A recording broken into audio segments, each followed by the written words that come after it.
Win or lose in Utah, she had to come on. She had to be a part of the show. Here's the problem. She wins the belt.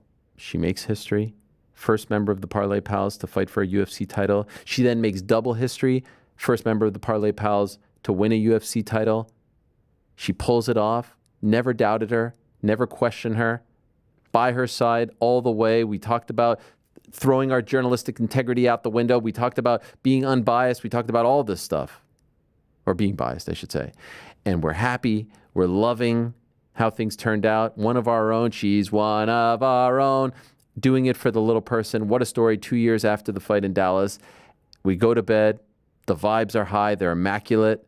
And we wake up to like a knife in the heart, a text saying that I have let her down. And then there is great concern, there's great worry that she will not be a part of the first show. But true to her word, pro that she is, mensch that she is here. The new, reigning, defending UFC Women's Bantamweight Champion, the one and only, your friend and mine, a member of the Parlay Pals, the Venezuelan vixen herself, Julianna Peña. You did it. Woo! We never doubted you.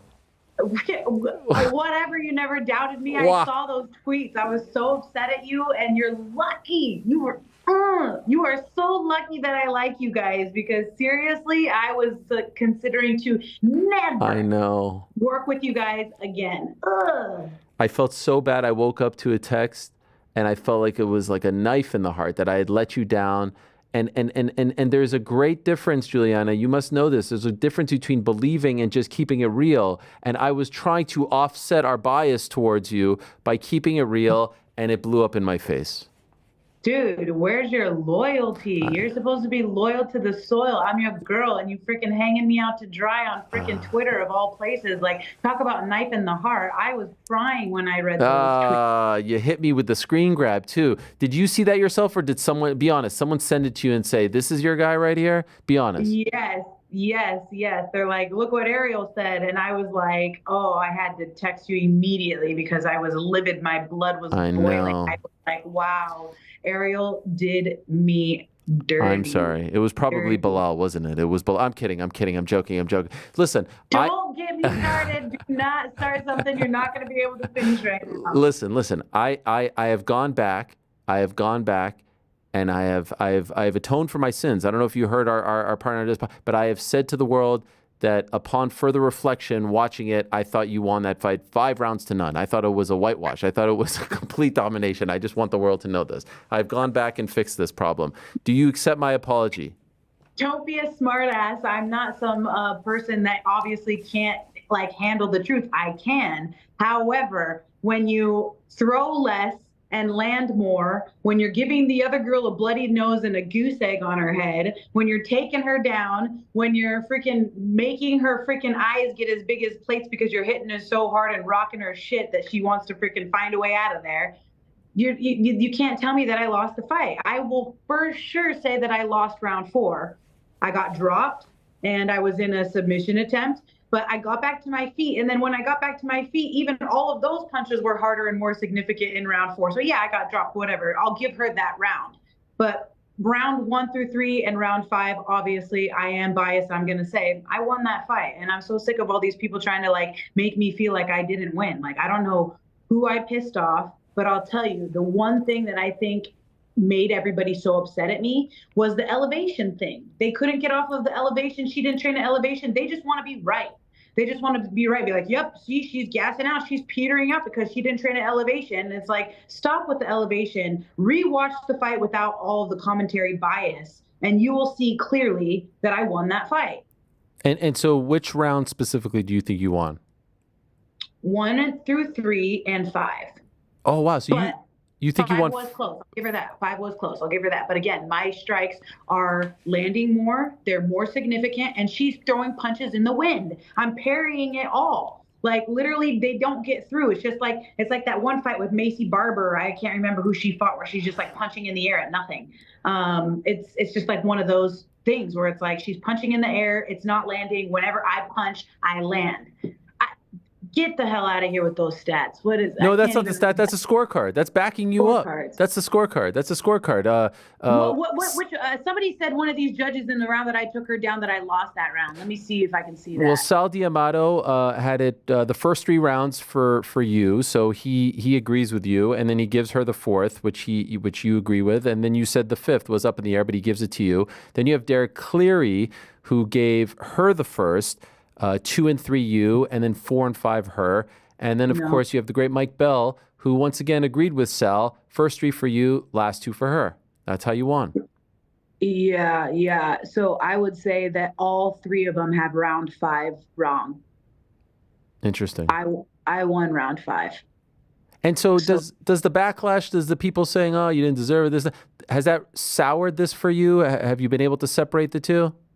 The thing that irritates me the most is like when you know what you're capable of doing, but you weren't able to show that. And I think that for the first time, I was trying to beat this person at their own game. Like she thinks she's a boxer. She thinks she's a striker. So I'm like, I'm going to beat you in the striking and I'm going to make you feel, my power on the feet so that you know that like, you thought you were a boxer, but you're actually facing somebody who has better striking than you. And so I think that at the end of the day, my mistake is not sticking to the bread and butter of like how I've won a majority of my fights and how I've been able to be dominant in a sport, which is taking people down into the ground. And I rewatched the fight and I'm like, why didn't I ever try to clinch? Why didn't I ever try to, get her taken down in the 4th or in the 5th, whatever. I just never did. I was like, I'm just going to stand here and just keep punching you in the face just because I want to prove to myself that I'm a better striker than you. And I think that that was my error because I wasn't even that tired. And I felt like I could have pushed more and I really didn't push as hard as I feel like I could have.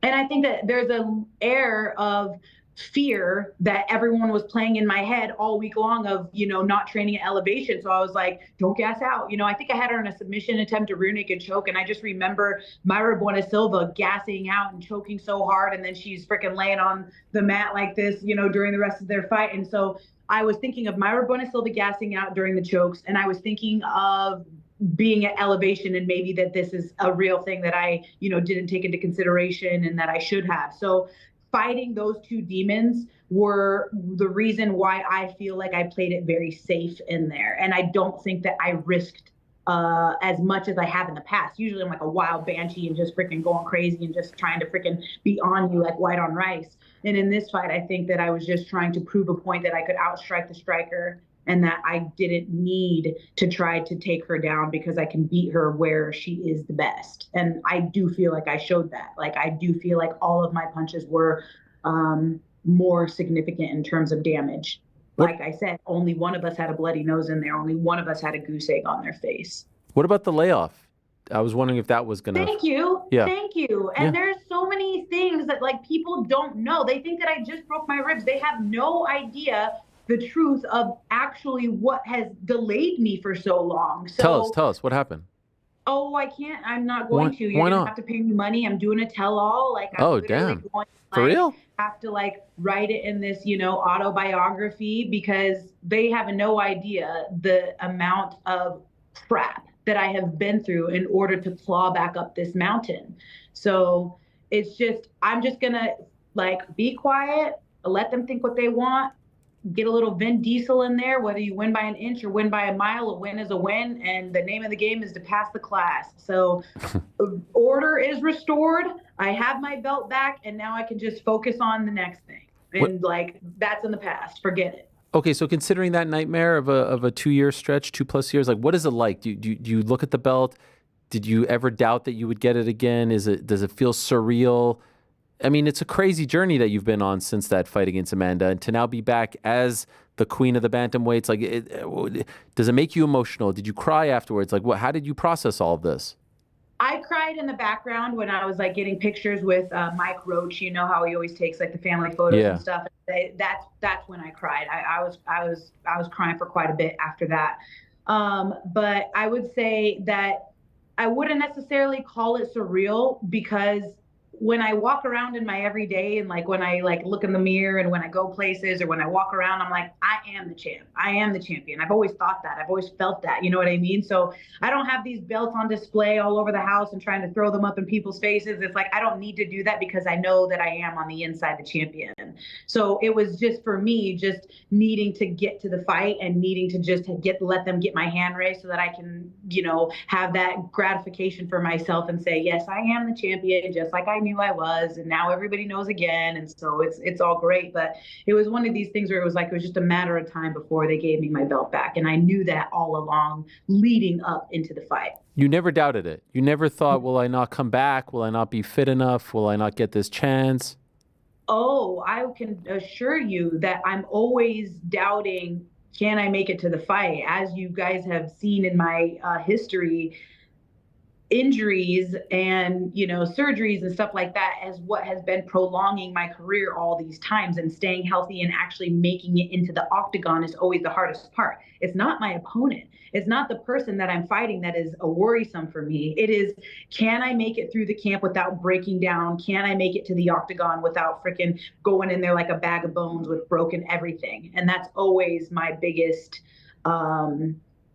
obstacle through all of my fight camps. And it always has been, and it always will be. It's me versus me every single day.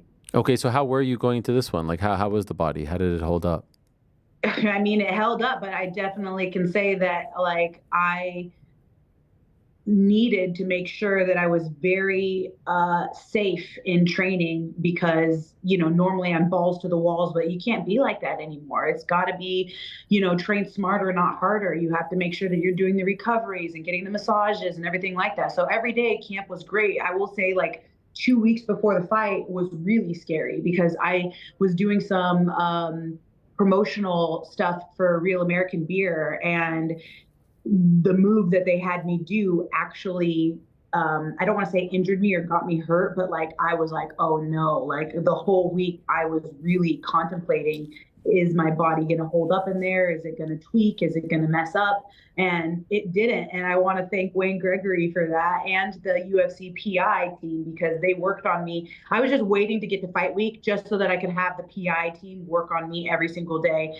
And thank you, Bobby, with the UFC PI, for freaking giving me the shockwave, massaging me for an hour, you know, and making sure that I was like physically fit. And then right before I went out there, my coach Wayne came in and he held my hands and we said a prayer for my body. And when I won, I was like, it was the prayer and the PI, and thank you so much for praying for me. You know, like obviously I'm real, conspiracy theorist and, you know, superstitious in a way where I think that like it was the prayer that like made me win, you know, like God is like, you know, giving me blessings. By the way, what did they do in the commercial that hurt you? I did a takedown, like I did like a double leg takedown, and I don't normally do those kinds of takedowns. You know, I'm not like some, you know, shooter like that. So it hurt me, and it was against a man, and so it was like a big like running into like a wall. You know what I mean? And I was like, I wasn't expecting that, and so it was one time. And then they needed to get it a second time, and then they needed to get it a third time. So like after the third one, I like walked away and I was like, oh no, this is not good. And so I was battling that injury leading up to the fight for sure. You win the fight. They go split screen. Kayla's sitting there. Kayla Harrison, who beat Ketlen Vieira, and you kind of not. You decide not to address her. You spoke only of Amanda. I don't think you ever like spoke of her in that moment. Why did you do that? Why did you not talk about her? Let's take it back. Okay, let's take it back to me booing Amanda Nunes when she retired in Canada. Mm-hmm. I knew that she was retiring too early. I knew that she didn't want this third fight with me, and that she was like literally blessing in disguise that she didn't wait for me and fought Irene Aldana instead and then retired. Then when, you know, Kayla was going to fight Holly, she gives a victory speech to Joe, and she never mentions Amanda's name, so much to the point where it's like she's talking all this smack about Amanda the whole time, and then she gets her first win in the UFC, and Amanda's in front of her TV being like, what was that? You didn't say my name? That's what I thought. That's what I thought, you know? And it's like, no one she's like Voldemort in the MMA world with these girls. No one wants to say her name, but I know somebody who wants to say her name, and I know somebody who is only saying her name, and that person is me. And you can see that I'm right, because the next day she made a video shaking her ass and tagging Dana, and I miss you and I want to come back. So they give me a call. They say she wants to face the winner of you versus Kayla. And so she will come back, but she's waiting to fight the winner. So she thinks I'm going to lose to Kayla. And when I beat Kayla, then she's going to say I stay retired. You But think if so? Kayla wins, yeah. But if Kayla wins, then she's going to come out of retirement and look like some hero. Because the reality is this, and I know this for a fact. She feels that she doesn't have anything to prove against me, and she feels that she hates Kayla more than she does want to prove something and fight me for a trilogy. So she doesn't. First fight, I took her pride. Second fight, I took her soul. And she walked out of there with freaking elephantitis on half her face, crutches, in a wheelchair. She knows that it's not going to be some walk in the park, easy night in the office. She knows that she's going to, like, no amount of money that they pay her is going to be worth the amount of damage that she's going to have to sustain in this fight, because I'm not going away. And she knows that. And so, again, I know she wants to fight. It was the right call out. And it makes me so mad that DC was like, oh, she dropped the ball. She dropped the ball. Really? I dropped the ball the next day while she's shaking her ass and tagging Dana and saying, please call me. I know she wants to fight. I know she retired too early. And so does Dana. And so does the promotion. It's just, that is the fight that entices me to want to get out of bed every morning. All these fights make me want to get out of bed every morning. Truly, I'm blessed that I get to do this. But what I'm saying is, I want the big fights. If I wasn't gonna, like, I want to fight Ronda Rousey. Girl was freaking running for me for years too. I want the fights that are going to generate the most interest, the most pay-per-views, the most biggest fights that you can create. And a trilogy fight with Amanda Nunes, settling the score, to me, is the biggest fight that you can make. However, big however, and I didn't have time to say this to Joe. Will I fight Kayla? Yes. Am I gonna fight Kayla? Yes. Am I running from Kayla? No. But at the end of the day, it's like, who are you gonna, get your body in a train wreck first with? For Amanda or for Kayla? And it's like, if you ask me, it's like, no, the Amanda fight's a bigger fight than Kayla. But I'll take Kayla too, whatever. Let Amanda sit there and cower away like she normally does. And when I'm done with Kayla, then we'll have our victory dance. But do not be surprised when she says that, why are you even calling me out, girl? I'm retired. I'm like, dude, shut up, dude. I'm so sick of her, seriously. I have to say, you and Kayla at the press conference were magic. I mean, the buildup is going to be tremendous. You guys were incredible. It is so refreshing to finally have someone that can string a sentence together and that speaks the language and that understands the game of freaking, we are fist fighting in a steel cage, and it is important for people to be interested in it. And so, like I said, Block of Wood Raquel, the only reason why she started talking crap out of nowhere is because she's realizing that that's what you need to do to gain interest for the fight. And same thing with Catlin Vieira saying that, she needs to start talking more. And of course, Kayla, she's like a freaking Saturday Night Live skit. So it's great. Why is she a Saturday Night Live skit? She's just a clown. You know what I mean? She's just like clowny, And so what I'm saying is, you're right. It is great to finally have somebody who is going to banter back and forth with me. Now all of these girls are starting to understand what you need to do. And it's like they're taking a page out of my book in order to do it. And that's great. Finally, somebody who's going to play ball. I only have one wish. Please, if you can, I would love to do like a virtual face-to-face with you two on this show. You and Kayla. Would you do, are you down? She's on the show tomorrow. But I want to ask you first as the champ. Would you come on at the same time as her? That's my only wish. That's the only thing I want in life. Well, it depends on the time. And oh, geez. What day is it tomorrow? Tuesday? No, it doesn't have to be tomorrow. No, not tomorrow. I want her to have her own interview tomorrow. But down the line. I see. Okay. We'll talk. I'll wow. Okay. But yeah, fine. I mean, I'm not opposed to it. The only problem is that this girl's always cutting me off, and she thinks that like being the louder one is the one that wins. It's like, whatever. And at the end of the day, I was fighting Raquel. Like, I need to waste my energy on the things that matter and the things that are important. She's not important right now. Now she is. And now I'll talk to her all day long, and we can freaking, hash it out, whatever, talk that crap. But before, it was like, my only focus is on Raquel. I don't need to waste my energy on dealing with you and your freaking clown talk. I'll deal with that later. Now it's later, and now is the time to do that. So yes, I would absolutely welcome that. What did you think of her performance against Caitlin? What did you think of it? I thought it was dominant. I thought she dug deep. I thought, we saw her bleed. She came back very dominant and explosive in the third round. I thought it was a very, very solid win. I was impressed. I thought we learned a lot about her. Sure. I also think that, in that fight, you can see she was gassing out a bit. And in order to fight me, you have to fight for 25 minutes. Those are championship rounds. You also have to make championship weight. And she had said that, to get to 136, that last pound is God helping her make that last pound. She's going to have to cut one more pound after that and come down to 135.0. And I do believe that her gas tank is going to be an issue. And so, yeah, is she going to throw me on my head?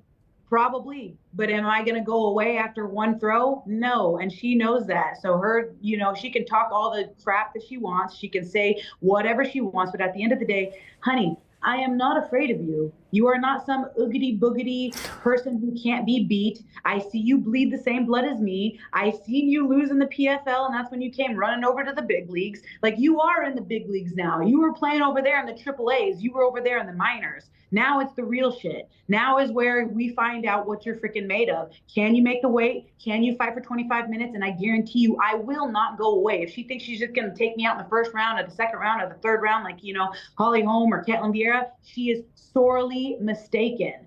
And I'm just so sick of her trying to act like she's some freaking boogeyman. It's like, I'm not afraid of you. Plain and simple. I am not afraid of you. There are some people who say you got to make 35.0, like that. I am not entertaining 0.1, 0.2, even if it's a non-title fight. No way. Are you saying that? Like, if she doesn't make 35.0 or 34.9, you know what I mean? You're not going to entertain any sort of catch weight type of situation. I don't know. Look, she said leading up to this fight with Ketlin that she was going to make championship weight at 135 just in case me or Raquel, get Withdraw, injured. Yeah. She didn't do that. So it was kind of like, where are you at with that 135? Number one. And number two, we'll cross that bridge when we get there. She's a consummate professional, and I have no doubt in my mind that she will make 135. However, you can already tell that it's taking a toll on her because now she needs time off, which is the first fight. The first fight is actually making the camp, making the commitment, making it to 135 and actually signing on the dotted line. And right now she's saying, time out. I need to go on a sabbatical. And that to me is like already a loss. So what are you hearing? So it sounds like you just said earlier, they said Amanda's going to fight the winner of your fight. So you made the pitch. They said she's going to fight the winner, right? And when realistically could we get you versus Kayla? I'm not sure. I have no idea. I think that that's something that, the machine and, my dogs, my agents and everything like that, we're going to have to be going back and forth for a while and make sure that this is going to be the best case scenario for me. And so, that is a bridge that we can't cross yet. And now you're getting all corporate on us. You're tired. No, but whenever I text Hunter, they're like, chill. Just enjoy the win. Enjoy the win. Just like relax. You know what I mean? And so that's kind of what I'm getting right now is just kind of like. When would you like to return? When would you like to return? If it was up to you, you're the champ. You get to call the shots. You have to wait for Raquel, right? When would you like this to happen? I don't know. I think maybe International Fight Week maybe would be a good time, but okay. We'll see. Summer. We'll see. There's some things that I need to do on my end, and like I want to do those things. What are we talking about? And you can figure that out in the tell-all book when I get that. When's this coming out? I'm looking for a ghostwriter. Oh, so, I know someone. Send them. Okay. We'll talk offline. You really want to do this, though? You really want to write a book? Oh, I think that yes. In my head, I'm like, Kim Kardashian and the Kardashian Show ain't got shit on me. I'd freaking have an amazing show, you know? Oh, okay. All right. That's how I think. But I'm kidding because I'm not trying to shit on Kim at all. I love the Kardashians. I love Kim K. But I definitely feel like I have some story to tell and some wisdom to give. And if I can help anybody through the journey that I have been on since 2008, I think that, that could definitely be something that I'm interested in the future. Right now, I am focused on being healthy and making it through a fight camp and raising my daughter first and foremost. The tell-all book will come later. I'll have time for that stuff later, but right now it's time to fight. Can you rate these dance moves for us? Sure. Real quick. I want to know what you're thinking when you see. Oh, what do you? I can't believe you won't look for me. Oh, we won't look at you. I've suffered too much beyond what I deserve. Shush your mouth. You know why she wanted to retire so that she could get on those roids and not get caught. Look at how big she is. What do you think? Nice, good. You know what? I'll tell you what. I've seen some of her little videos of like and she can do it. So she's really good at that kind of stuff. So I think that's great. Those dance moves obviously are horrible. Okay. But the message is what is important. And just like I said, it's like I'm like Nostradamus over here. She's not done and she wants to come back. She doesn't have a purpose outside. Like, who is she outside of fighting? She doesn't know. She's struggling with trying to find this identity of what her life is now after fighting. And that's a very hard thing. And that's not anything against her personally.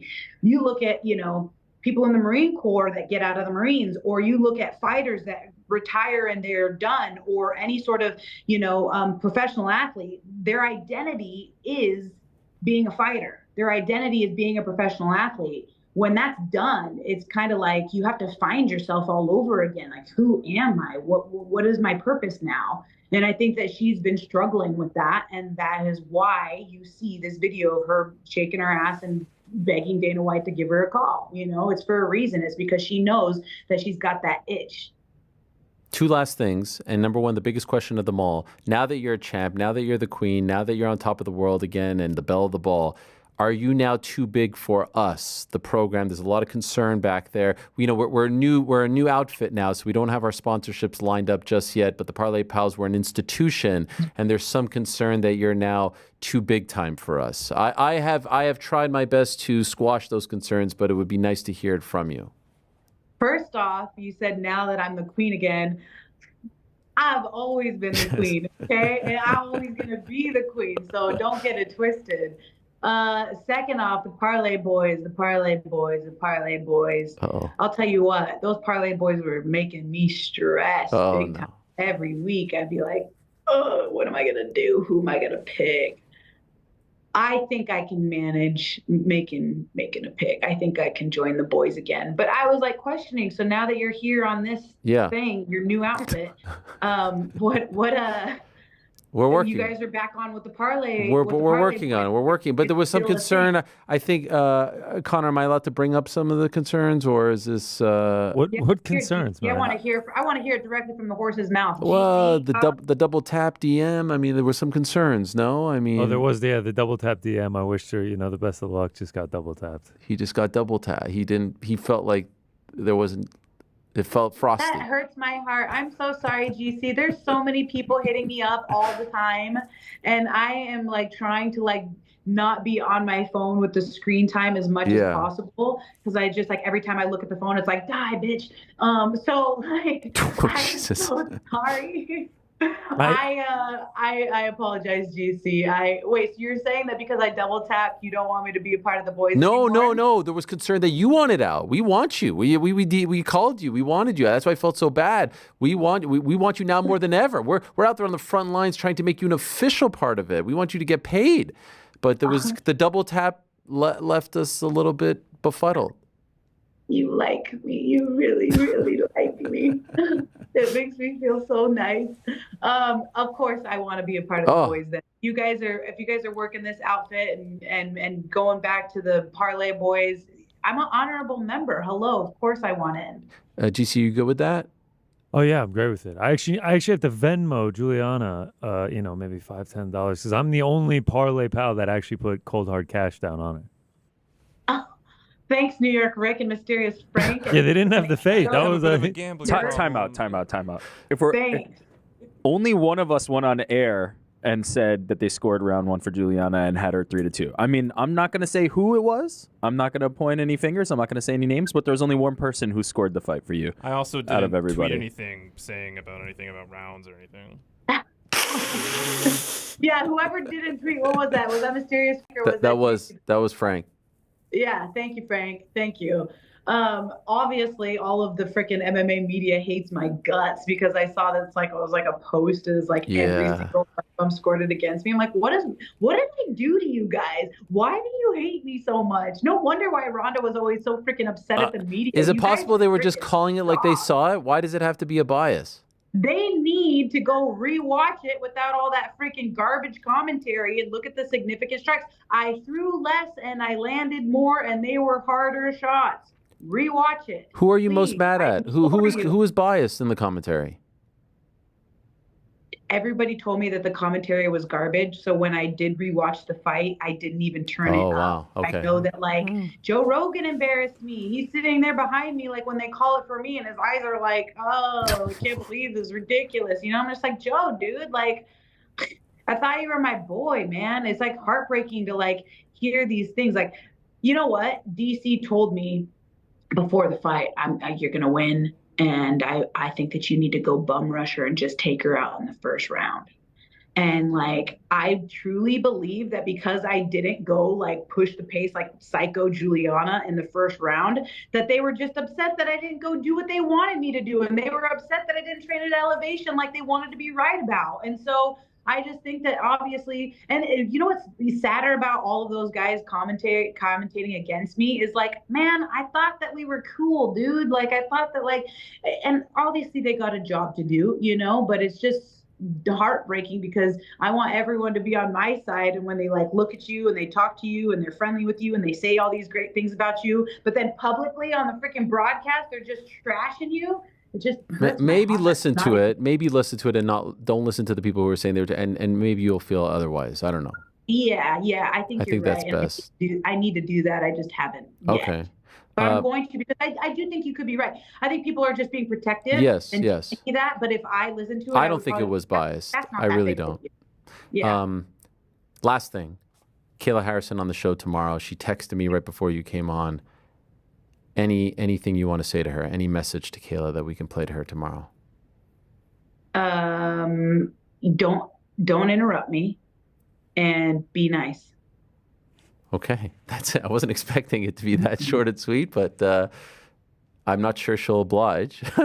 Be nice. Okay, well then, if you want to throw barbs, we can throw barbs. I'll hit you as hard as you want to be hit. Legit, I don't know if there's a fight that I'm looking forward to the build up more than you versus Kayla. Well, let's make it happen then. Let's do this. Yeah. I'm ready to go. All right. Julianna, thank you so much for being back in our lives. We've missed you so much. I'm so happy that we were able to mend the fences. And I'm so happy that you were able to do this because I did remind you 9 times leading up to it. And then, of course, this morning, everyone confirmed for the 9th time. And Julianna then tells me there's a scheduling conflict, which was the last thing I wanted to hear on this first episode with all the technical problems. So thank you. Thank you. I can't even see what time it is. I got to go. Okay. Bye-bye. Thank you so much, Julianna. Bye, guys. Bye. GC, text me. We'll get these picks done. Yeah, you got it. There she is, the queen, Julianna Peña, the champion of the women's bantamweight division.